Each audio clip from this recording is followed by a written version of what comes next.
After leaving his family home and moving to Tokyo for university, Yozo Oba found himself in a new world, one that was vast, chaotic, and deeply isolating.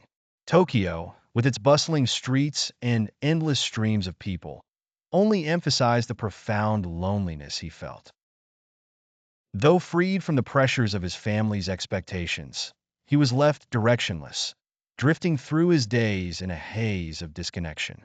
It was during this time that his regular meetings with Naoko began, quiet, unplanned encounters that soon became a fixture in his otherwise aimless life. Their meetings were unassuming at first, moments where their paths would simply cross. Yozo had known Naoko before in a distant, passing way, but in the streets of Tokyo, they began to find themselves side by side more often. There was no grand plan or romantic spark, just an unspoken rhythm that developed between them. Slowly, these chance encounters became deliberate.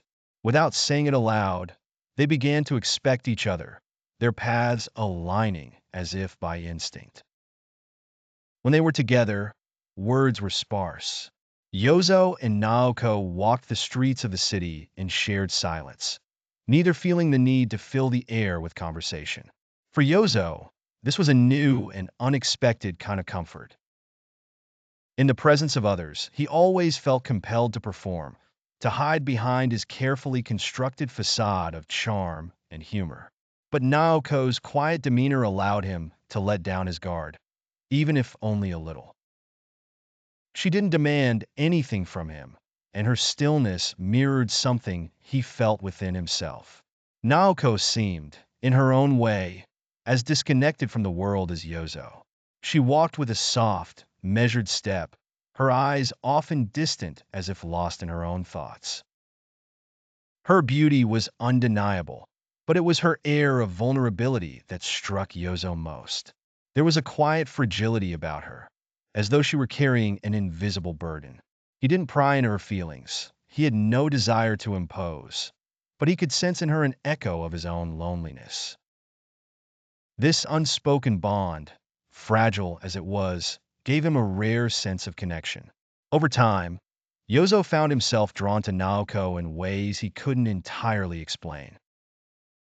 He didn't know if it was love. Love, after all, was a concept as foreign to him as genuine human connection. But there was something undeniable in the way he thought about her. Her presence stirred feelings in him that he hadn't experienced before, a strange mixture of longing and protectiveness. He wanted to understand her, to offer her some kind of solace, though he doubted his ability to do so. Sometimes, during their walks, Naoko would glance at him, her gaze soft but searching.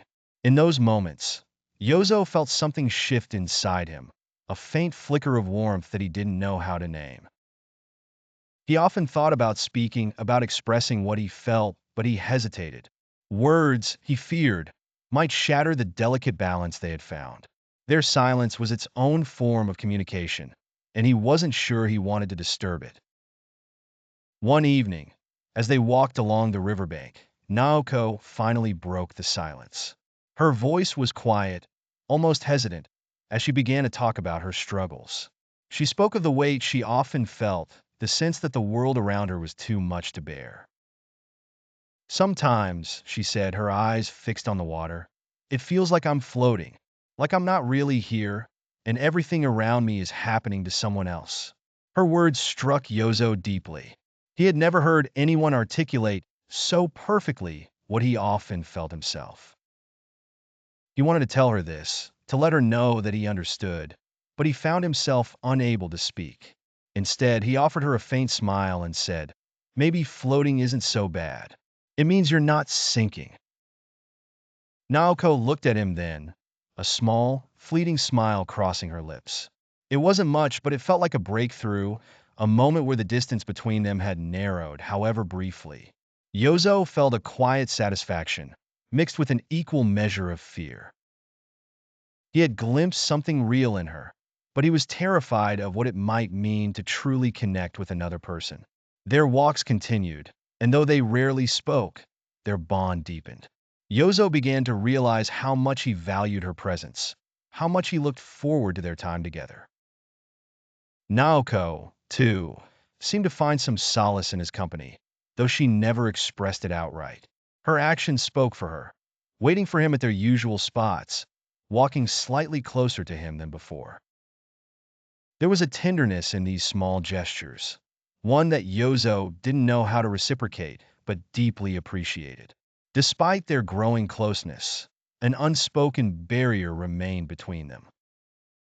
Both carried their own burdens, their own fears that kept them from fully opening up to one another. Yozo, ever the performer, was terrified of revealing too much, of showing Naoko the parts of himself he worked so hard to hide. And Naoko, with her quiet sadness, seemed equally unwilling to share the full weight of her struggles. Their relationship was delicate, a fragile connection that existed in the spaces between words.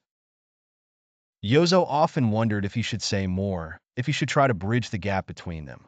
But each time he considered it, he stopped himself.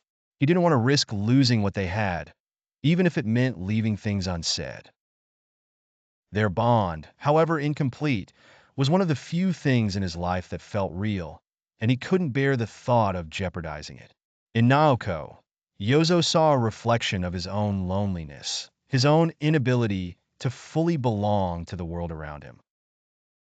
Their relationship wasn't one of passion or drama, but of quiet understanding. It was an affection born of shared silence, a connection that required no explanation. For Yozo, it was both a source of comfort and a reminder of his own limitations, a fragile bridge between two people who couldn't fully cross the distance to meet one another. Yet, for all its fragility, it was something he cherished deeply.